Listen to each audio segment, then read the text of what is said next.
Bine v-am regăsit la un episod de Euro Truck Simulator 2. Bine, episodul ăsta nu o să fie lung, pentru că nu știu dacă o să vă placă seria. Și nu vă așteptați că o să conduc o să conduc perfect. Și o să mă lovesc eu, că am talentul ăsta.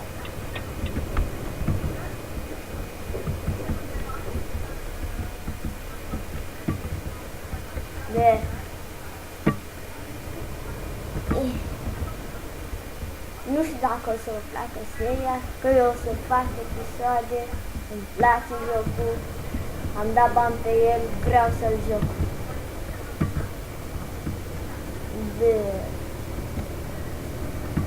Deci să nu vă așteptați să conduc perfect, pentru că nici 10 ore n-am și l-am cumpărat de o lună. Pentru că mă plictisesc, n-am cum să mă joc.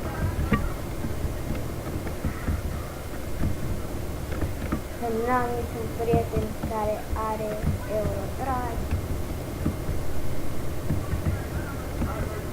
Și eu am grafica penultima, pentru că la ultima înlăguiește frame drop-uri sau felul.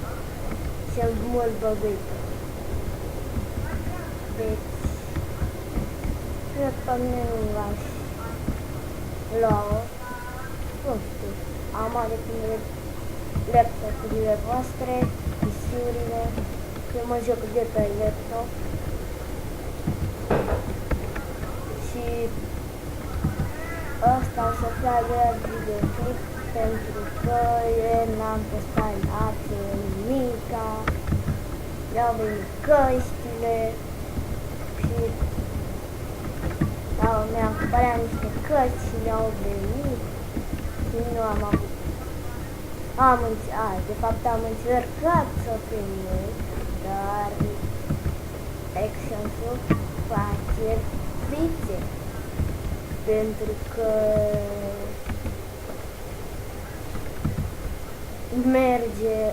merge filmarea, dar la vocal că vorbesc nu se aude nimica. Abia acum am reușit să merge Euro Truck după CSGO. Și pe ăsta o să-l pun exact după CSGO să mă recompensez pentru el. Și dacă vreți, eu pot să fac 2 clipuri pe zi, dacă nu știu pe scala, nu cred să mai pun asta.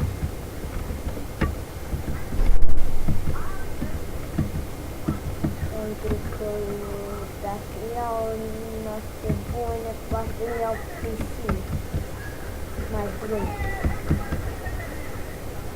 Sau lăs, nu știu. Mi-ai dorit. Nu înțeleg dracu, pentru că la unele curse îți dă benzină puțină și la unele îți dă full. Și eu trebuie să plătesc.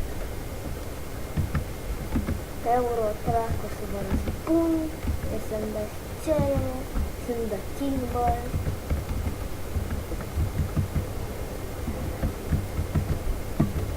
Și vreau să vă zic eu, aia eram pe CSGO și m-a întrebat unul de ce nu te numești, de ce nu te cheamă The King of the Bird.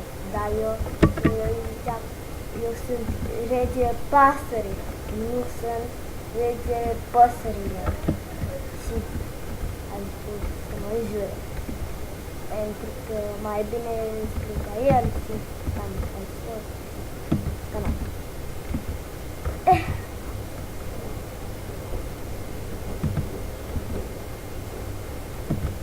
Asta o să fie foarte, foarte scurtă, nu chiar că exista un an care terminam în 5 minute și începeam și filmarea. acum filmăm de 5 minute, cum ar fi acum ajungeam. Și vreau să fac clipurile cât mai lungi. Să nu zică lumea că de ce nu fac clipuri mai lungi. Și să știți că eu nu o să editez tractul și ureche și nici CSV-ul era să mă lovesc amicul. Nu o să le pus pentru că îmi plac așa cum sunt. Calitatea nu 1080p, pentru că și când văd un youtuber care poate văd că se răguiește, are bug-uri, toți aceste niște sunt buni, de Full HD și e drăguț.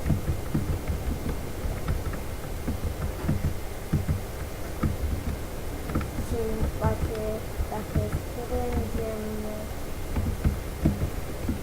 nu știu sigur, cred că dacă strângem, cred că o să facem voi 100 de abonați, o să facem voi și dau un joc, să zicem în Eurotrack și Islandate, 2 de euro, cred, nu sunt sigur, nu sunt nimica, m-am lovit ca nu înseamnă.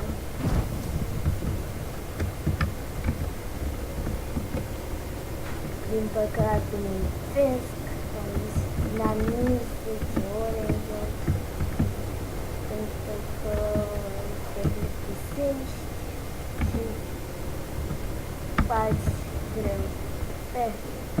Am și ajuns, nici cursa asta n-a fost cine știu ce lungă, filmăm de 7 minute și mai am câteva mile și frână. Bine că am învățat. Nu știu cât de mult m-am chinuit să învăț să trag frâna de mână. Că era luat-o pe nu, am luat-o pe partea greșită. Deci vă rog, nu, nu, că am luat partea greșită.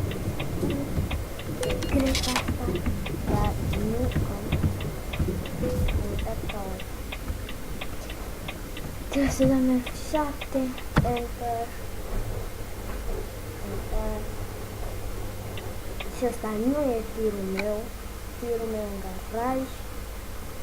Și acum o să fie filmarea mai lungă, pentru că eu am făcut prostie și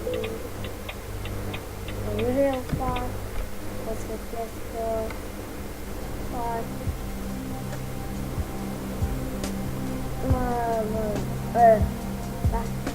dacă bine și la transmisie și la motor mereu. N-ai cum să vezi jocul ăsta. Da, unde sunt? Pe mine? E bine. S-a pus în oraș.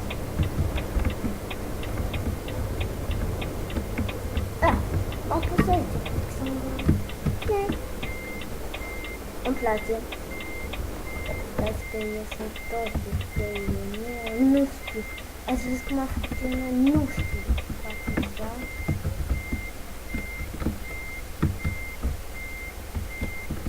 What the fuck?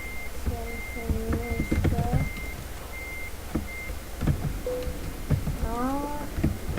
Sorry. E greșeală, aveam frâna de mâna pusă. Uite, acum am luat pe partea bună.